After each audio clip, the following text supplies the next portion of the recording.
முக்தி மோட்சம்னு சொல்றாங்க இல்லையா? அப்ப முக்தியும் மோட்சத்துக்கு என்ன டிஃபரன்ஸ்? இது வந்து 2, 3 விதத்துல சொல்லலாம். சாதாரணமா முக்தி வள்ளலார் சொல்லும்போது, முக்தி என்பது 300 சாதனம். என்ன?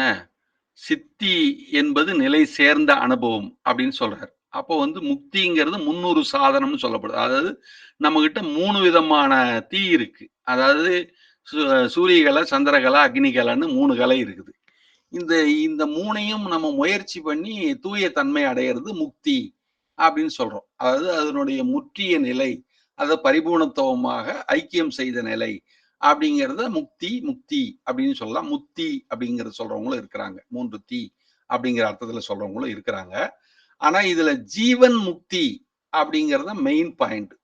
அந்த மோட்சம்ங்கிறது விடுதலைன்னு அர்த்தம். விடுதலைன்னா எதிலிருந்து விடுதலை? இந்த எதெல்லாம் நம்ம பற்றி பிடித்து கொண்டிருந்தோமோ அதெல்லாம் இந்த மனது அந்த அகங்காரத்தின் காரணமாக தான் பற்றி பிடிச்சிருந்தது.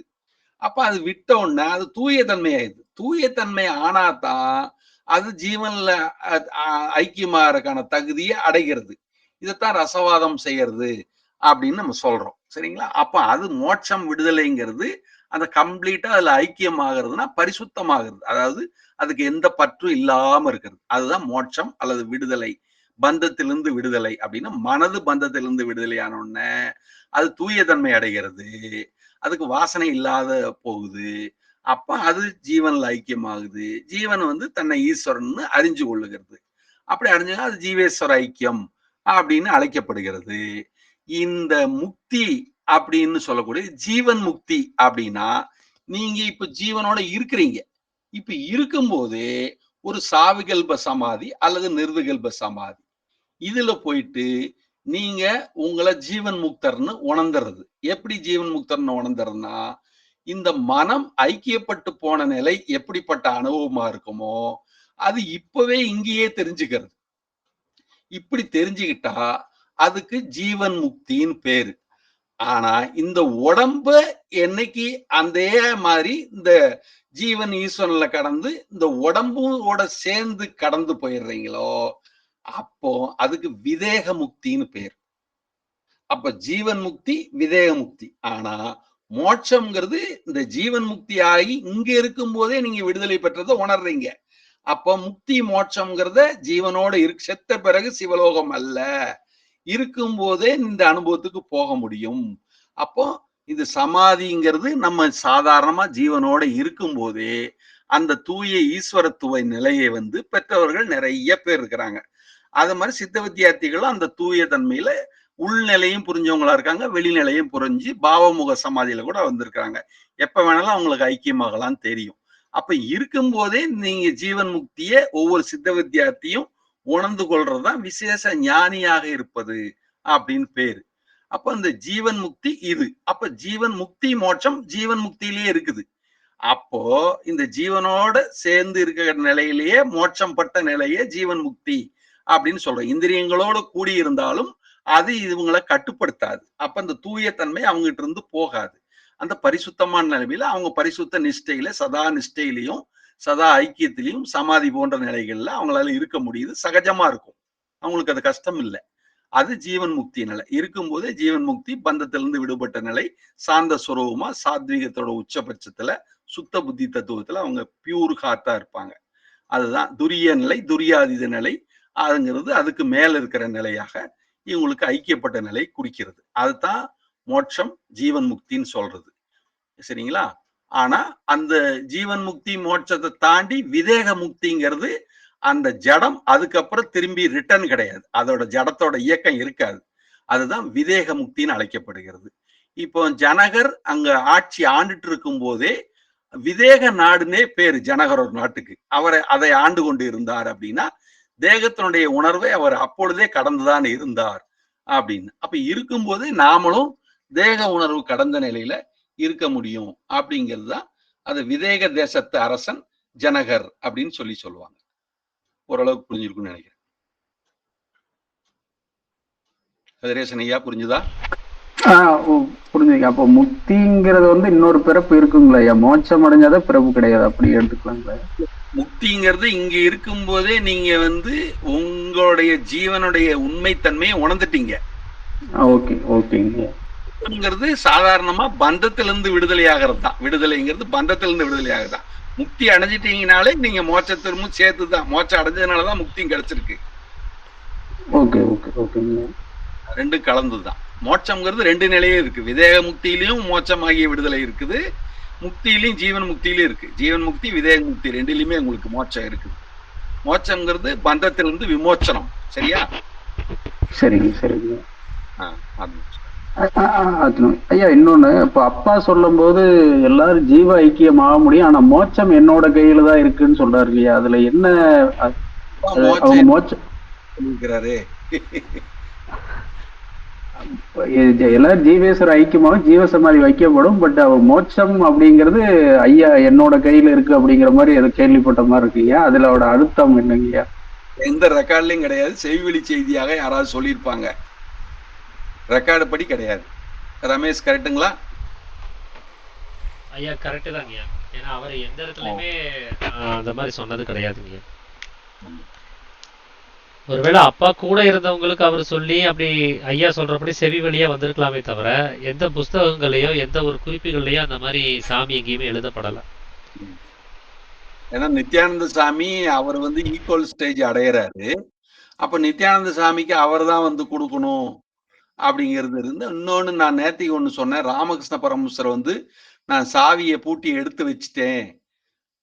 அப்ப வந்து நான் சாவியை கொடுத்தாதான் உனக்கு கம்ப்ளீட் ஆகும் அப்படின்னு சொல்றதாக ஒரு இது நானே நேத்து சொல்லியிருந்தேன். அப்ப அந்த குரு கையில இருக்குது அப்படிங்கிறத ஒரு வார்த்தை சொல்லியிருந்தேன். அது நோக்கமா வச்சு கதிரேசன் ஐயா கேட்கிறான்னு தெரியல. சரிங்களா? அப்படி ஏதாவது இடத்துல சொல்றீங்களா? இல்லைங்கய்யா, நம்ம சித்த வித்த இதுல கேள்விப்பட்ட ரொம்ப நம்ம நாளுக்கு முன்னாடி கேள்விப்பட்டிருக்க மாதிரி இருக்குங்கய்யா. அது பேசியிருக்காங்க. பட் எல்லாரும் ஜீவேஸ்வர ஐக்கியம் ஆக முடியும். பட் அவங்க முக்தி அடைஞ்சாங்கிறது வந்து அப்பா கையில இருக்கு அப்படிங்கிற மாதிரி சொல்ற மாதிரி கேள்விப்பட்டிருக்கீங்க. அதை வச்சு தான் கேட்டிருக்கீங்க. நீங்க பற்றில்லாத தன்மைக்கு வந்துட்டாலே நீங்க விடுதலை தான். அற்றது பற்றெனில் உற்றது வீடு. விடு பேரு வீடு பேரு. அதுலயே வந்துட்டீங்க. முடிஞ்சதுங்களா?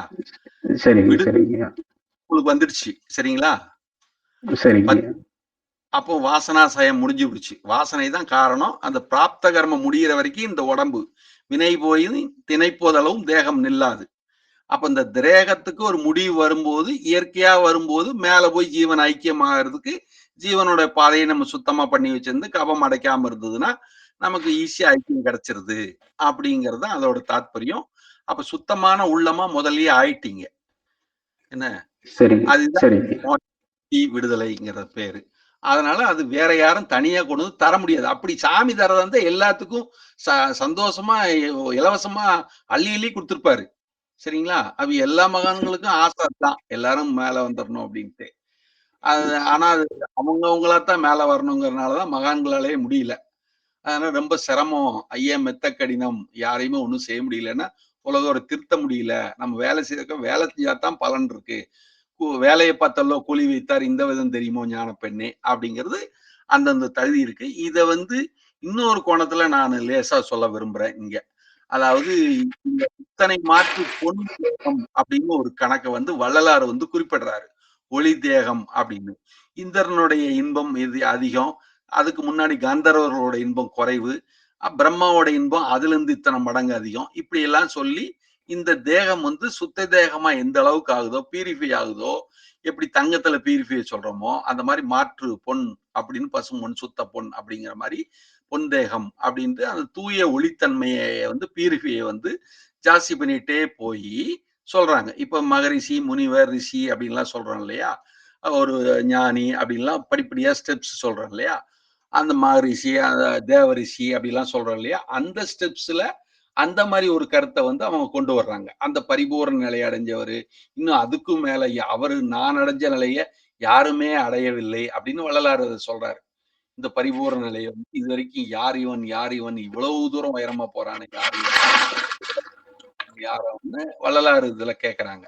அப்ப அந்த ஒளியுடல் எய்துதல், அப்ப தேகத்தையும் சேர்த்து அந்த ஒளியுடல் பெறுதல் அப்படிங்கும்போது அந்த இத்தனை மாற்று தங்கத்துக்கும் அந்த உயர்ந்த இன்பத்தை அவங்க பெறுகிறதுக்கும் அந்த உயர்ந்த நிலை கிடைக்கிறது அப்படின்னு அதுல படிநிலைகள் இருக்கிறதாக ஒரு கருத்து சொல்லப்படுது. ஆனா இதெல்லாம் நம்ம வெளிப்படையான சாதாரண இந்த நிலையில நம்மளுக்கு கிடையாது. மனிதனுடைய தன்மையில வந்து இது கிடையாது. அதாவது ஹிரண்ய லோகம் இருக்குது.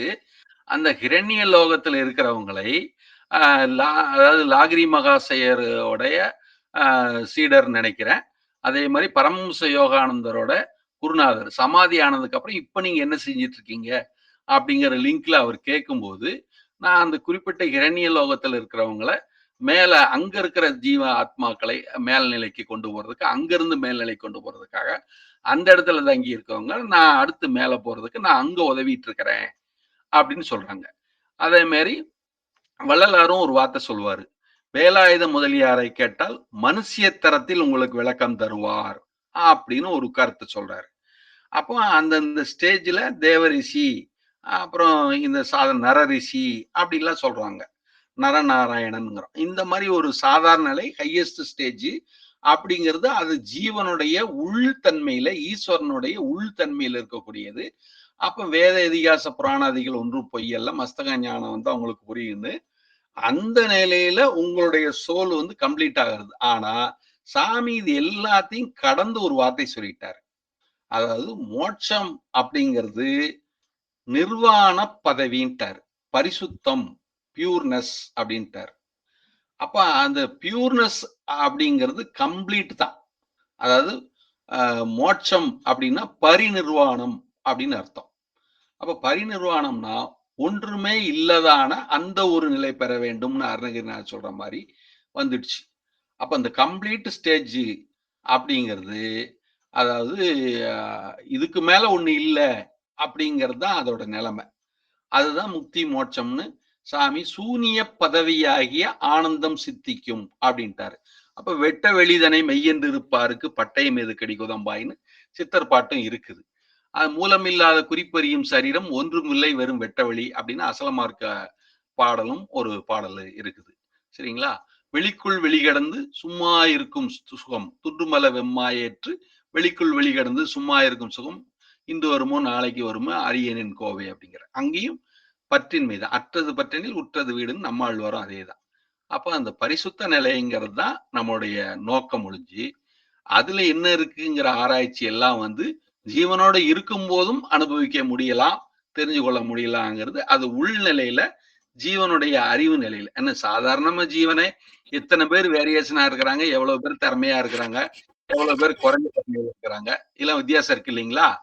அறிவாளியா இருக்கிறாங்க, எத்தனையோ வித்த காட்டுறவங்க இருக்காங்க, எல்லாருக்கும் ஜீவன் ஒண்ணுதான் இருக்குது. அந்த மாதிரி உள்நிலையில வந்து அனுபவ வித்தியாசம் இருக்கலாம்.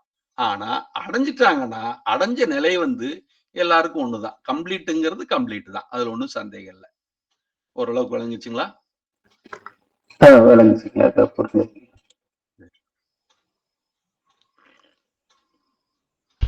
சரிங்க, வேற யாராவது ஏதாவது கேள்வி கேட்கறீங்களாங்க?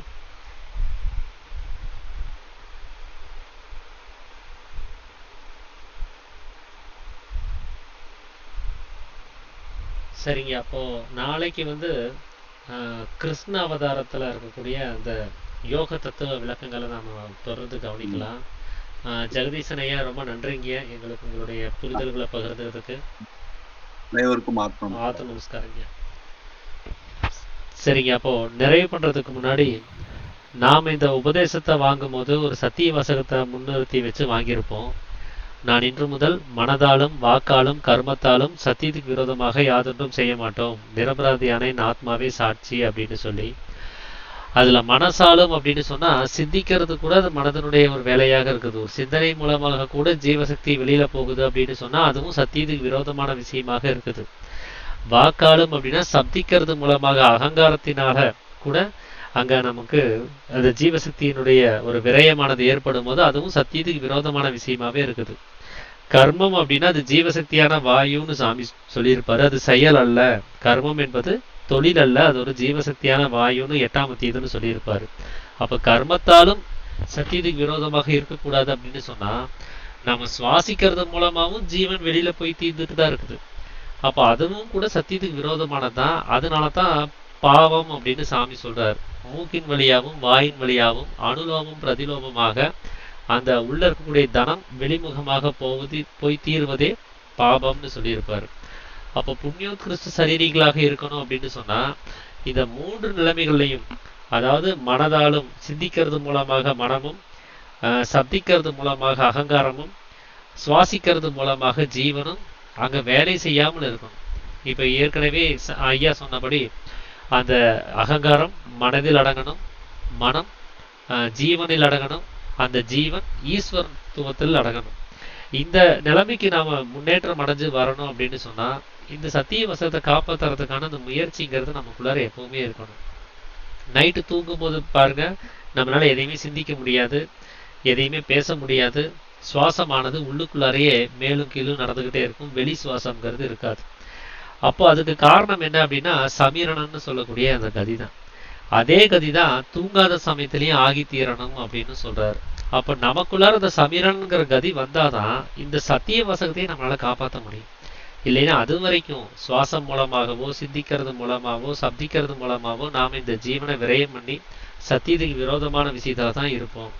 அப்ப அதுல இருந்து நம்மளை காத்து கொள்ளணும் அப்படின்னு சொன்னா நமக்கு அந்த சமீரணம்னு சொல்லக்கூடிய ஜீவனுக்கு தேவையான அந்த மேல்கதி நமக்கு வர வேண்டும். அதுக்கு நாம எந்த வேலை செய்யும் போது எப்பொழுதும் அந்த சதா அபியாசத்திலேயே ஈடுபட்டுக்கிட்டே இருக்கணும். ஓய்வு நேரங்களையும் ஓய்வு நாட்கள்லையும் நிஷ்டை அனுபவிக்கிறதுக்காக வேண்டி நம்ம உட்கார்ந்து ஜெபம் பண்ணணும். இந்த மாதிரி நம்மளுடைய முயற்சியை நம்ம எந்த அளவுக்கு அதிகப்படுத்திக்கிறோமோ அதுக்கு அந்த அளவுக்கு நமக்கு அந்த கதி மாற்றமானது உள்ளுக்குள்ள அடங்கும். கதி மாற்றம் வர வரதான் மனம் உள்ளில் அடங்கும். மனம் உள்ளில் அடங்கும் பொழுதுதான் ஜீவன் ஜாக்கிரத நிலைமை அடைய வேண்டிய ஒரு நிலைமைங்கிறது கிடைக்கும். அப்போதான் நாம ஈஸ்வரத்துவம் அப்படின்னு சொல்லக்கூடிய அந்த உன்னத நிலைமையை நம்மளால அடைய முடியும். ஸோ அதுக்கான ஒரு முயற்சியை நம்ம தொடர்ந்து செய்யணும் அப்படிங்கிறத நம்ம எல்லாத்துக்கும் நான் நினைவுபடுத்திக்கணும்னு நினைக்கிறேன். அனைவருக்கும் ஆத்து நமஸ்காரங்கய்யா. நாளைக்கு நம்ம எப்பவும் போல 8:30 மணிக்கு இந்த சித்த வித்தை நூலினுடைய கடைசி பாகமாக இருக்கக்கூடிய உபதேசம் கொடுக்கக்கூடிய முறைகளும், உபதேசம் பெற்றவர்கள் கவனத்தில் கொள்ள வேண்டிய சில குறிப்புகளையும் சாமி கொடுத்துருப்பாரு. ஸோ அதை நாம நாளைக்கு கவனிப்போம். இந்த சித்த வித்தை புத்தகம் தன்னுடைய டாபிக் முடிஞ்சதுக்கு அப்புறம் 9:30 மணிக்கு நம்ம ஜெகதீசன் ஐயா வந்து கிருஷ்ண அவதாரம் பத்தின யோக தத்துவ விளக்கங்களை நமக்கு அவர் கொடுப்பாரு. அனைவருக்கும் ஆத்த நமஸ்காரங்க.